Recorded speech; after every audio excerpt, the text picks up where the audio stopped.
Hello, and welcome to the first episode of the Self-Service podcast.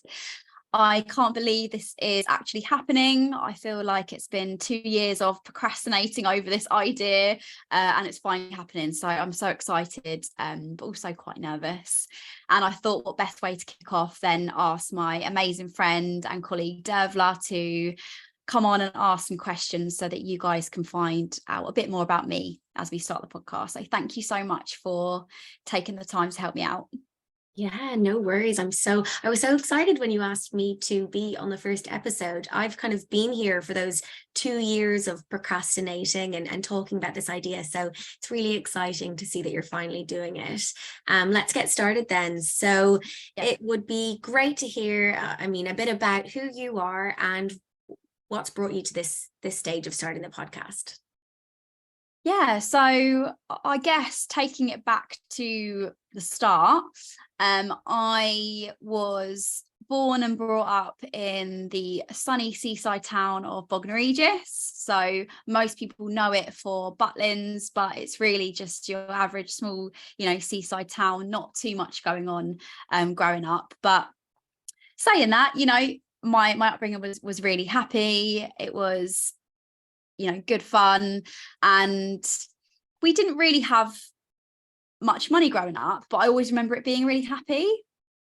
Like, I was born into parents that were together, married, but as I got older through my childhood, my parents divorced when I was about 7, I think, and my dad actually experienced a nervous breakdown when I was younger. So he experienced lots of mental illness, such as schizophrenia, depression, and he was actually in and out of mental health hospitals a lot while I was younger.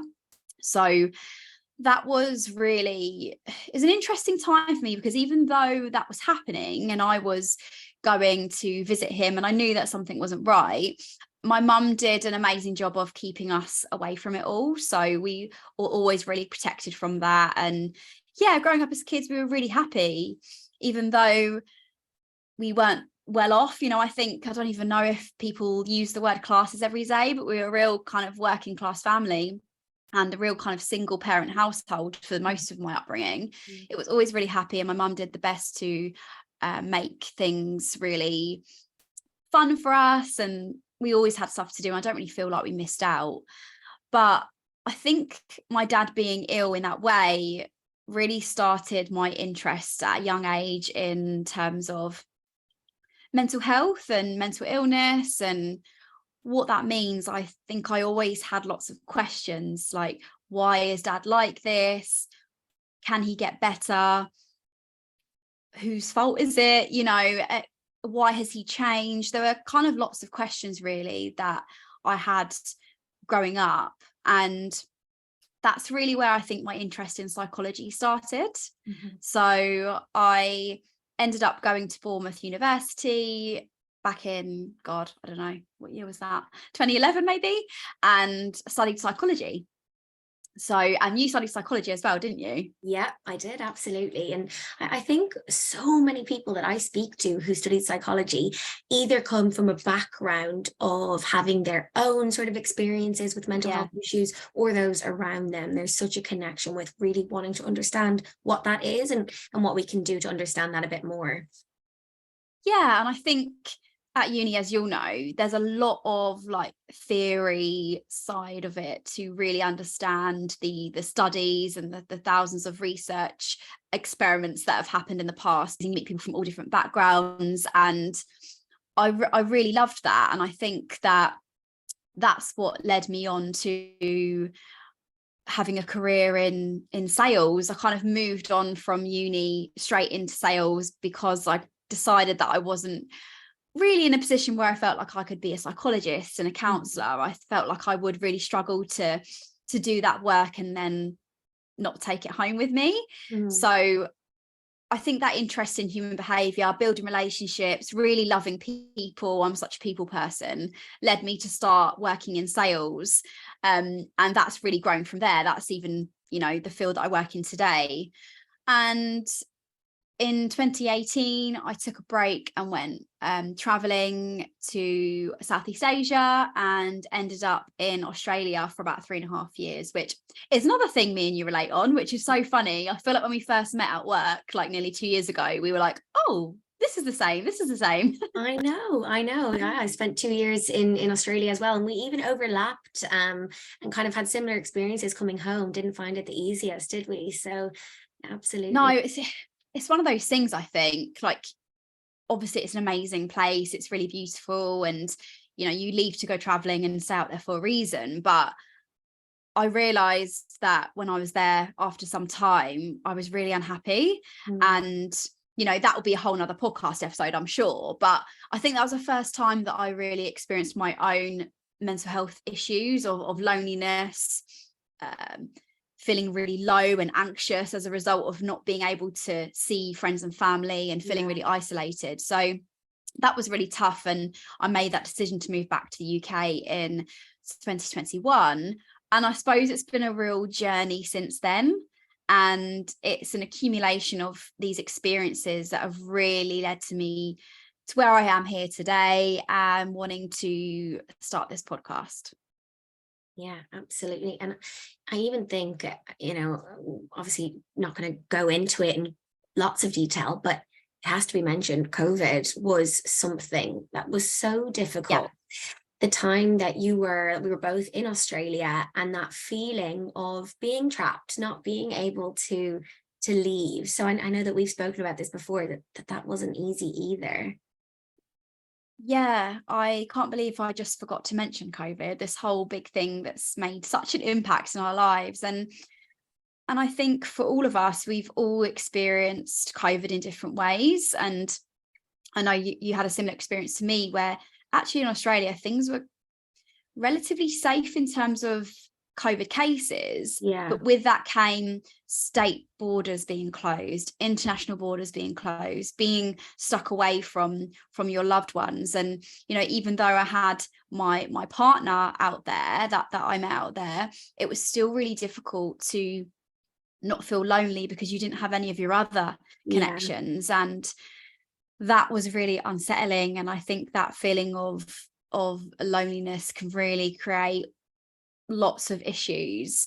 And it was a real part of my life where I think I reviewed what was important to me. Yeah. You know, being do I have to really make this choice? Is it beach and nice weather versus family and friends? Yeah. Didn't quite seem to be to match up really. But that's the kind of decision that I feel like people felt like they had to make, which is so Definitely. abnormal, right? Because even if you live over there, normally you can get on a plane and leave in 24 hours. But being a resident there, we weren't even allowed to get on a plane and leave. It was No. so awful, and there was so much going on there that felt really wrong. But yeah, I think that will be a whole another episode, I think. Yeah, and even just for me, like I wasn't a resident or anything, but Yeah. if I did get on a plane, you can't go back. So you can't visit home. And I really remember like making a direct parallel in my head with this feeling that I needed to get a rocket to another planet. So it was Yeah. that big of a deal that I would actually need to sort of go through this entire process of going to this new place, which is on the other side of the world, but it felt like somewhere completely separate. And that's a big decision to have to kind of make that leap, but you did it. And so you landed back in the UK. Tell us about what happened next. Yeah. So coming back home, I think in your head, you think, oh, it's home. You're going to just slot back in and everything's okay. But when you live abroad for a few years, and especially because of COVID and not being able to come back, it was definitely harder than I thought it was going to be. Yeah. I came home in the summer, which was great. I started seeing all my friends and family, and that was, you know, really exciting. It was all really busy. But then when the dust settles, it's like the realization, like, okay, I've left. I quit my job in Australia. I literally needed to start from scratch. Yeah. And it was really scary. And there were lots of doubts and questions. Have I done the right thing? Yeah. I can't get on a plane and go back because of the border restrictions then. So I couldn't even, not that I wanted to, but it was just like not having that option either. It was a very final decision. Permanent, totally. Yeah. So permanent. Yeah. You couldn't just have a trip home. It was very permanent. And I just decided, I took some time out. I think I was not working for like 3 months, and I decided that based on what I'd experienced and what I felt really passionate about, that I didn't want to just go in and work for any company or go into any job. I wanted to really take the time to really find myself again in terms of my work, because I felt a bit lost in my work in Australia, to be honest, which I know is quite a common thing that people feel when you're working in a different country and you can't always be in the career line that you might want. But I decided that I wanted to spend the time trying to figure out what I was passionate about and finding a job that really lined up with a purpose, as well as my skills and experience in the world of sales and business development. And that's what led me to where I still work now and where I met you. And so now I spend my time working as a business development manager, working with employers and companies to introduce them to our training programs and workshops around managing mental health at work. So it's sort of taking that passion around mental health, but in that workplace perspective, which is really exciting to be a part of that, where we spend so much time in our lives at work. It's such a crucial part of that supporting of our mental health. And and I've been there ever since. So it's been a real journey being part of that industry and work, as well as having that passion. Yeah, absolutely. I mean, I think we had this conversation the minute we met. Yeah. I also ironically took in and around 3 months off work when I moved home from Australia, moved to London, tried to really kind of put the feelers out and see what that needed to look like for me. And we both spoke about that instantly, that feeling of kind of finally finding a role that you feel you've been waiting for and that actually feels like you really believe in what you're doing. So how has that then kind of led to this part of the story, to the podcast, to self-service? Yeah, I think I've been really fortunate to say that I've genuinely been in life, I suppose, felt quite positive in myself up until that sort of few years ago, where I experienced my own difficult times and challenges. And through these last few years, there's been a variety of things that have really helped my mental health and helped me make some of those really big decisions, and ultimately set me on this path of real self-love. And I've learned so much along the way. And whilst I don't believe the answer is 100% on your shoulders, I believe that there is a real power in prioritizing your needs, setting boundaries, and understanding yourself. Yeah. And that's not selfish. And we need to find that balance in this ever-changing, busy world, right? Absolutely. So where did the name come from for it then? What does self-service actually mean? So self-service, it actually took me quite a while to put the name together once I thought that I was going to start this. But the premise really is that being selfish is okay. And actually, it's a form of self-care. It's about empowering ourselves to understand what we can do to navigate the challenges and also the opportunities that we face through our 20s and 30s, because it's a real transformative part of our lives. And, you know, I think I came up with self-service because you'd go and take your car in for a service, but when do you really think about doing that for yourself? Yeah. And I think we could all do with a bit more of that. And I'd love to create a community where we all support each other, we gain strength to really, you know, dig deep in ourselves and focus on ourselves more and not feel guilty for that. Yeah, absolutely. And I think it's that piece around the guilt, and we've spoken about this before, that actually it's not selfish to have boundaries, right? That we should, this isn't something that we should feel guilty about. So I'm really excited to kind of hear more about that as the episodes come out. But what is it that we can then kind of really expect? What are you hoping to give people with as you release these episodes? I think at the very least, I want people to feel less alone and know that they've got support in their pocket. One of the most powerful things that helped me was hearing other people's stories that I could resonate with, Yeah. and knowing that I wasn't alone in my feelings.